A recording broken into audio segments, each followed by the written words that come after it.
back to Squawk Box here on CNBC, live from the NASDAQ market site in Times Square. Among the stories front and center, we'll get a fresh read on U.S. home prices in about 90 minutes' time. The S&P Case-Shiller report for June is expected to show a year-over-year increase of 6.5%. That would be identical to the increase posted in May.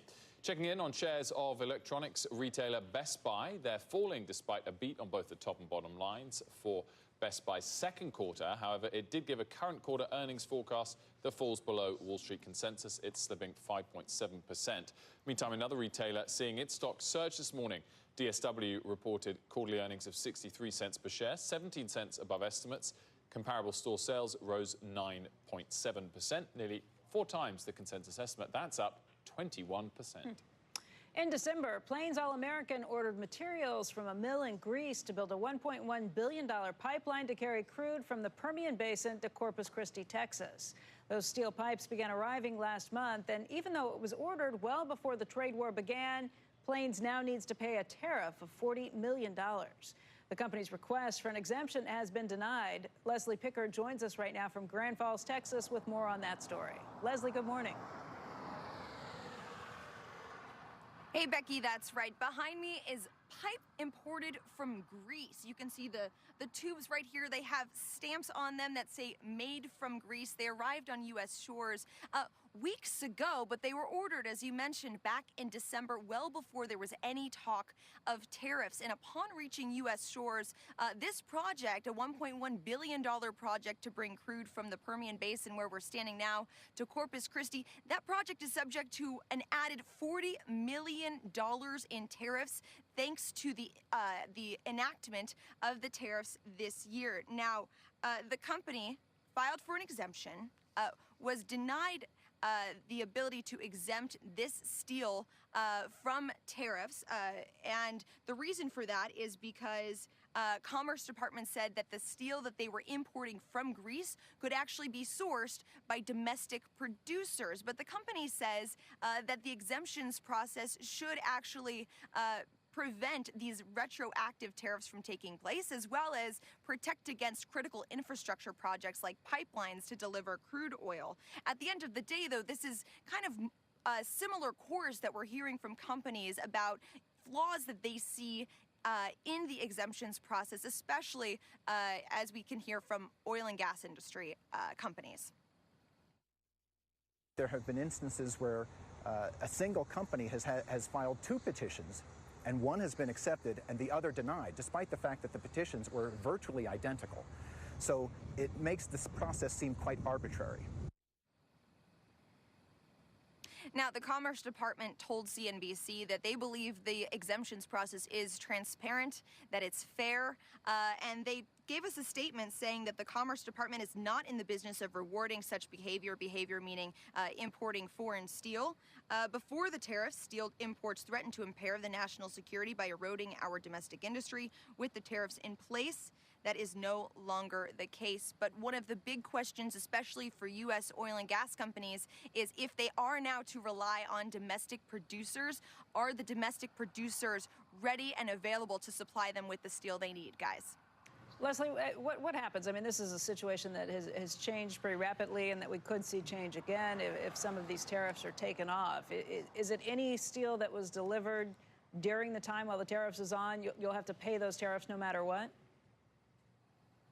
Exactly. So you are, even if you ordered it last year, 2 years ago, 3 years ago, you have to pay the tariff as that import reaches U.S. shores, which was the case here. They ordered it back in December, but it takes about 6 to 9 months for this type of steel to get produced, rolled, shipped over here on the various vessels, and they haven't received all of their shipments yet, but they did start arriving early last month, which was after the point where the imposition of tariffs were in place, and so therefore they were subjected to a $40 million tax on a project that they just weren't modeling. They weren't anticipating that extra cost to build these pipelines. Leslie, thank you very much for that. Leslie Picker in Texas. Let's get a broader check-in on the oil markets. Joining us now, Stephen Schork, editor of the Schork Report. Good morning to you, Stephen. First point, a broader point, I guess this recent dollar weakness has been helpful for oil prices. Certainly has. We, of course, in the wake of what we saw in Turkey over the past couple of weeks, we had a lot of volatility with the dollar, which was certainly at one point helping the bears, but certainly now with the weakness in the dollar, that is favorable for the oil bulls. We're also looking at a market right now that is really being kept afloat on headlines. Some of these headlines are old. Venezuela, it's in the final chapter of its Atlas Shrugged saga. Iran sanctions. Everyone knows those sanctions were coming up, but we do have some new headlines, of course.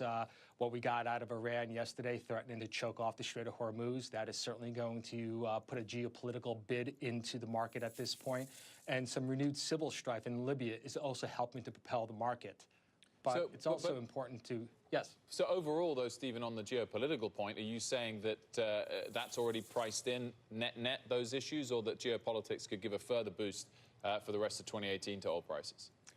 Well, there's certainly, absolutely. If we all know it, if we all know the headlines, then in theory, it's all priced in, absolutely. So when you get a market like this that lives off the headlines, you need more and more headlines to feed it.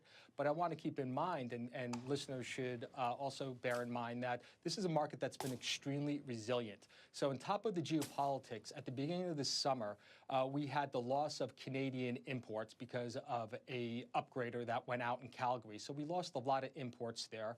We also know that in May, a recent report by the EIA told us that the state of Texas, the refinery epicenter of the United States, was exporting 500,000 barrels more crude oil than it was taking in.